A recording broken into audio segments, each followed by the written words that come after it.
Hey, welcome to the show this week, everybody. He's Tony George. I'm Scott Spreitzer. It is time for DocSports.com's 8 in 8 New Year's Day version. We got New Year's Day coming up in just a minute. Listen, I've always wanted to be Gene Wilder. You know why? What's that? Not because he's a beautiful man or anything. Maybe he is to you. I don't know. But he's got that one eye that goes one way, the one eye that goes the other. And the director keeps yelling at us to look at the camera. But we got day bowl games and we've got basketball going on behind us. Right now. And I need one eye to go that way, one eye to go this way as we watch this Maryland Terrapins game. Yes. Tony, a little bit of action there. A little bit of fear of the turtle action for both of us, I think, Exactly. here. So far, so good. Having said that, as we go into the third quarter of play, we do want to talk about a few games, including those national title games. I wanted to throw some stats at you here because we're going to be able to, or not going to be able to have Chuck Esposito on this week. He'll be back with us next week. But I was going to throw a couple of numbers at Chuck, and instead I'll throw these to you guys. I don't even watching these NFL double-digit favorites. I feel like I'm watching college football this year in 2021. They've cashed 59% of the time with 40 chances now where we've seen an NFL double-digit favorite, and they've gone 23-16-1, I believe it is. How about 12-4-1 the last few weeks, the last 17 times, 4-1 last week. And yeah, I got this off a certain network, but we went back and double-checked, and yeah, they have been covering like crazy, these double-digit favorites in the NFL. But I'm looking at what we talked about, and we stayed away from the double-digit favorites, and we'll get to the NFL in just a second. Do you think some of those double-digit favorites that you're talking about is because of COVID and some of the numbers? So when they're covering those double-digit numbers, what I'm saying is they're really covering them against a team with one arm tied behind their back in many cases. Oh, yeah. So maybe that number is skewed, but hey, ride that sucker as long as you can, because we're in a COVID atmosphere right now. It's not your typical NFL season. No, I want to say not. Congratulations before we jump into the semifinals for your big 8-star play on Monday. It was never in doubt, Western Michigan. Yes. And I've got mine going this coming bowl package over at DocSports.com. So those will be available on Thursday. You'll be texting me the play tomorrow, Absolutely. right? You better be. He better be. I know where he lives. It's been a good bowl season thus far and 12-3 bowl runs. So we'll have that. All of our plays will be available on Thursday over at DocSports.com. Don't forget about that $60 free account. You can check that out, the link below this video. Let's talk a little college football semifinal action. It is Georgia and Michigan, 7:30 p.m. Eastern in Miami. Georgia currently laying 7.5, total 45.5. And I was looking at a couple of different books, and they were talking about getting over 60% of their tickets and their money on the underdog Michigan Wolverines, Tony, but we haven't seen them really come off of 7.5. Right. Saw a couple of 8s early on a few weeks ago, but for the most part, the last 3 weeks, it has been 7.5. Your thoughts on this one? Well, you know, I've been doing this 30 years. You about the same. You were on television back in the 80s doing this. 90s. I'm not that old. Okay. Well, I'm trying to date him. But we've seen this movie before, and we know how it turns out more times than not. Now, you take a look at Michigan here. They're getting a lot of love, but yet the line's not moving. And they're getting a lot of love because they won their last 2 games, 84-30 combined score against 2 teams that were top 10 teams. Iowa was high as second this year. We knew that was a bogus ranking. Absolutely. We talked about it on this 8 and 8 way back when. But they were ranked number 2. But they were ranked number 2, and Ohio State, many people figured, and I did, kind of middle of the season, maybe the best team in the country, and they wax their butts. Well, and on the other side of the coin, the team that's laying 7.5, speaking of get your butt waxed, well, Alabama did it to them.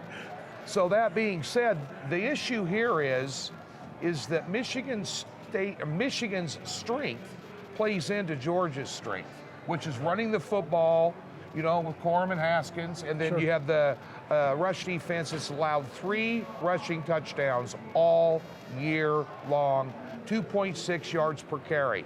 Now, Bryce Young shredded them in the secondary in that SEC championship game. McNamara, good quarterback, efficient, high completion rate, but not a prolific thrower. So if you stop the run and put it on McNamara's shoulders, I don't think it's going to work out for him. So not only will I give you a pick, I'll give you a final score. So they'll give you side and total.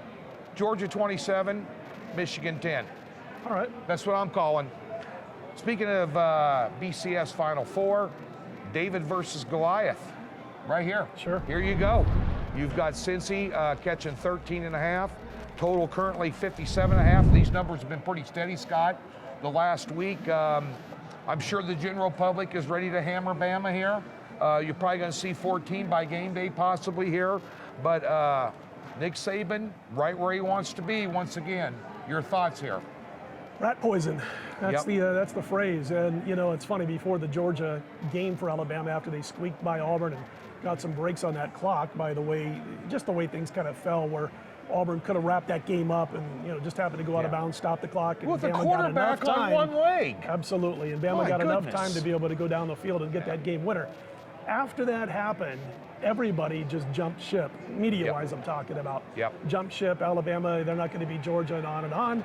And that was, as Nick Saban calls it, the good rat poison, the delicious rat poison, telling his players that they had no shot, basically, to beat the Georgia Bulldogs. And that's when I jumped on Alabama, by the way. And they got the big win over the Georgia Bulldogs. Now you're hearing that other side of the rat poison, where they're saying, oh, Alabama cruises in this game. No way Cincinnati hangs around, this non-Power 5 team, and all that kind of good stuff by all the networks. And I'll tell you what, listen, here's the thing about Cincinnati. Here's why I don't think it's an absolute pushover. I know Bama has NFL-type receivers, and that's kind of what helps them stand out so well on the offensive side of the football, besides Nick Saban's amazing coaching. But when you look at Cincinnati, their top three, and albeit against maybe a lesser schedule, but top three as far as red zone defensive efficiency is concerned, I'll get it out, and also in pass Too much defense eggnog. efficiency, not enough actually. Hangover eggnog. But I'm going to say this before you jump all over Bama and lay the 13.5. Don't forget about last year in the bowl games. Yep. Cincinnati, and I know you don't want to go too far back when you're comparing games and all that. Cincinnati came that close to knocking off the Georgia Bulldogs. They lost 24-21. They led late, and then Georgia kicks a last-minute field goal and gets the victory. So it's not like Cincinnati's going to be intimidated. Luke Fickell, a good young coach. You know what I think is going to happen here, Tony? I like it under the total. Lean towards Cincinnati, and I like it under the total of 57.5. It's come down a little bit, by the way, on that total. Yeah, you know, Saban, what is he, 35-0 against coaches he's never faced before? Oh, you had the one first loss, time? yeah, You this know, year. Yeah. But, you know, at the end of the day here, you know, I agree. I think it's David versus Goliath. And I would unequivocally say that I think the moment might be too big for Cincy, but then again, they faced an SEC team last year and got by. But Kirby Smart's not the, you know, the greatest big game head coach in the history of the SEC. Nick Saban is. So easily could see a backdoor cover here. You know, if they let off the throttle or Cincy hangs around. I'll tell you one thing right now, you're going to see two of the best quarterbacks in college football going at it in the same game. That's one thing I can tell you for sure.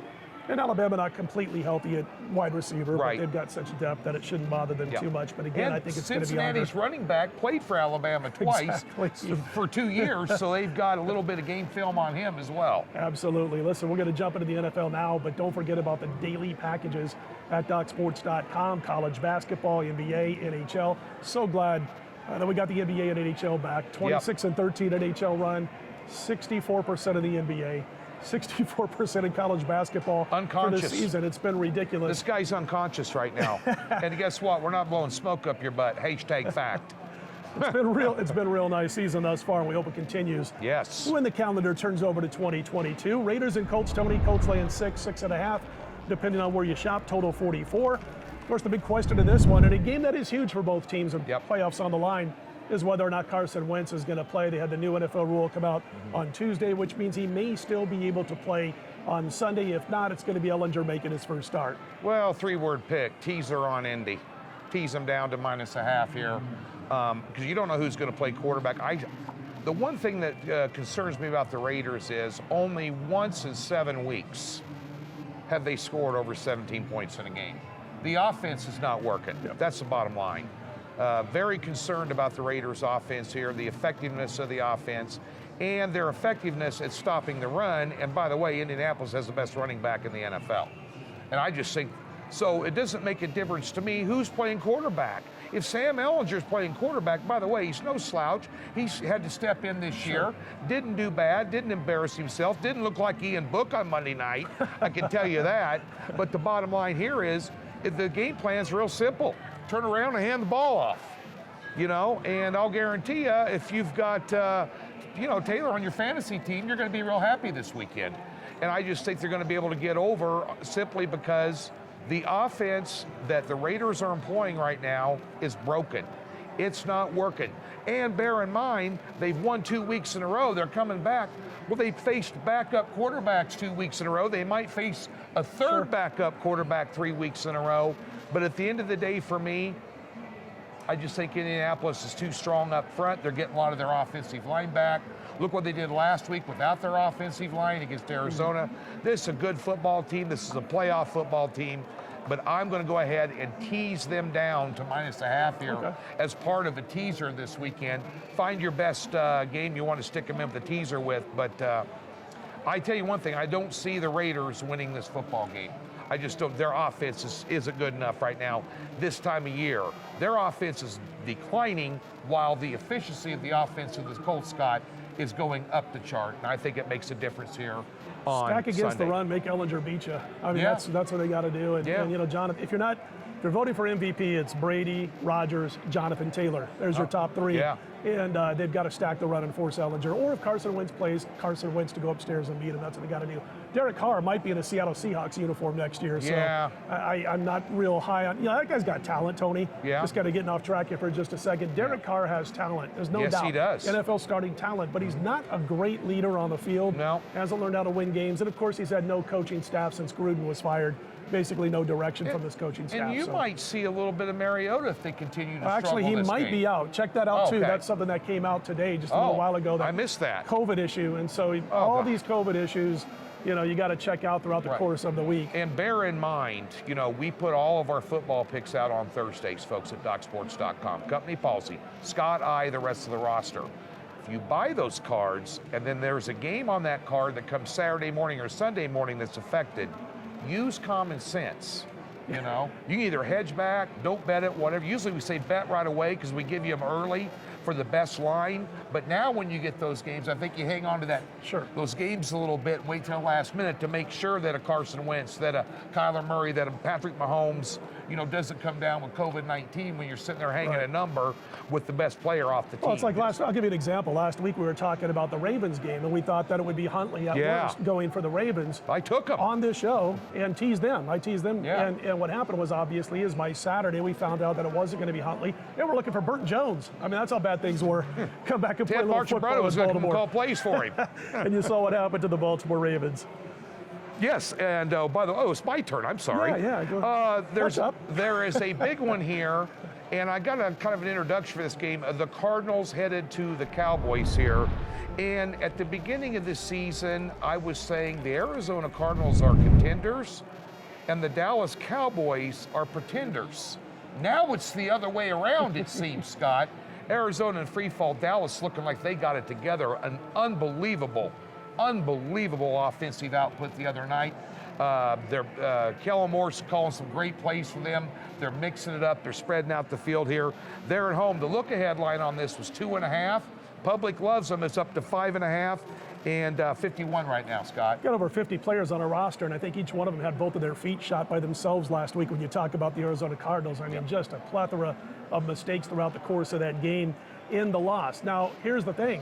Chuck Esposito, I can remember when Arizona was off to the great start, and he told us he didn't think they were a real contender, and now we're seeing them struggle. They're going to have to come back. I kind of like to look at teams in this spot that are struggling a little bit, shot themselves in the foot the previous week, and now go against a team that everybody has decided is, again, a Super Bowl contender when it comes to the Dallas Cowboys. But you're not getting much value here if you like Dallas. First of all, and again, we're going to break this down this way, but it doesn't mean they can't come out and win by 20. But the bottom line is they've got 4 wins in the month of December. They wrapped up November, you'll remember, with back-to-back losses to Kansas City and to the Raiders on Thanksgiving Day. Since then, 4-0. Their wins have come against the New Orleans Saints, the New York Giants, Washington twice. That's their 4 wins. So all of a sudden, they're a Super Bowl contender. Heard Spears on a network today saying, they're legitimate. They got a real good shot to win. Maybe they do.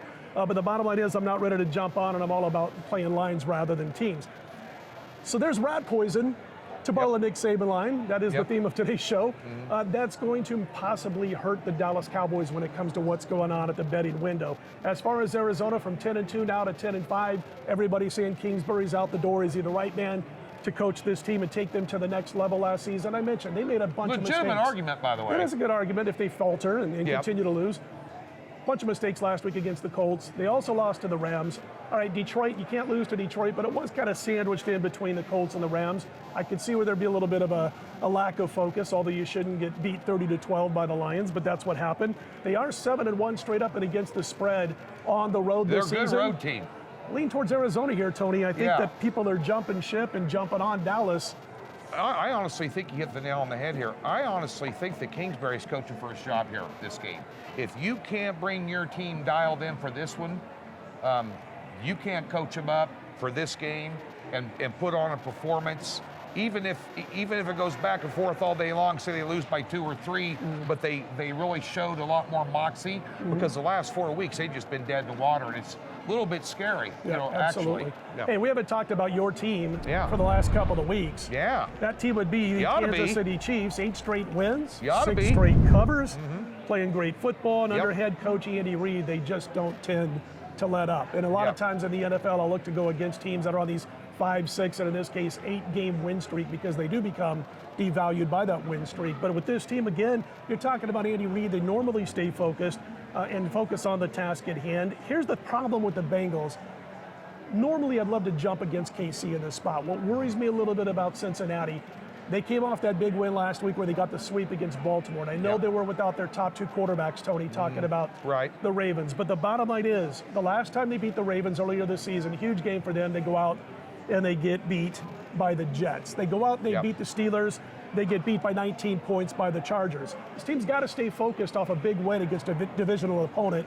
What say you? Is Cincy going to bring it this week, or does Kansas City go away with the win and cover? Well, I don't know what I'm going to get with Cincinnati because the graph chart is like this with them, where the chart with Kansas City the last 10 weeks has been just like this, just steadily going up, especially defensively. Last 10 games allowing 14 points a game and 325 yards a game. That's pretty impressive in the NFL.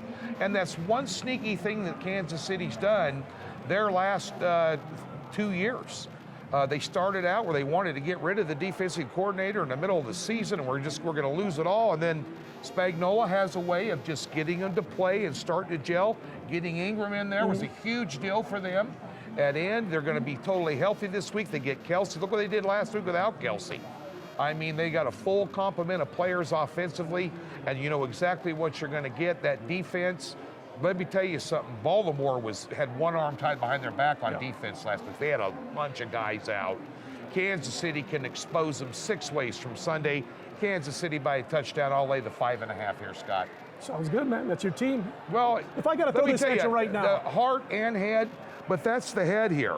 I mean, plus you got a quarterback come. You think that quarterback's going to throw for 525 against Kansas City this week? Listen, since it is young players, young coaches, young to learning how to win. Yeah, we haven't even talked about the head coaching matchup here either. Exactly. Taylor. And he's learning how to win. I mean, he played quarterback at Nebraska. How smart can he be, right? Yeah, exactly. Where the N stands for knowledge. And we can say that. We're from there. That's right. A real quick question. And they're different conferences, obviously, but if you had to choose right now between the Chiefs or the Packers, and that was your only choices, who do you choose to win it all between the Chiefs and the Packers? And I know you don't bet with your heart. I know where your heart lies, but you don't bet with it. So, well, Packers will be laying at least 3. Don't you think? Well, I'm just saying, plus 400-ish right now to win the Super Bowl if you want to jump on board. I'd take the Packers. Okay. I'd take the Packers. I really would. I just think Aaron Rodgers is playing at an MVP level. Dante Adams is uncoverable, much like Tyreek Hill is. I'd definitely play the over in the Super Bowl if they were playing each other. I can tell you that. Might be a couple of points. But I think defense, and I've said this all year long about Green Bay, I think the reason they've been winning so well is their ability to run the ball and balance their attack with both Dillon and Jones, along with Aaron Rodgers' capabilities. But they've been playing very good defense. They're 3rd in the NFL in yards allowed per game. And when it comes down to a big game like at the end of the year like that, defense wins the big ones. And Green Bay's got a sneaky, sneaky good defense. Look at the rankings. I'll tell you all you need to know about that matchup. Good stuff, Tony. Listen, don't forget to check out that $60 free account at the bottom of the page. If you're not yet a member, it's a great way to give DocSports.com a trial run. Click on it, get yourself set up for a free $60. Then you can use those free $60 on any of our daily packages, anybody on the roster at DocSports.com.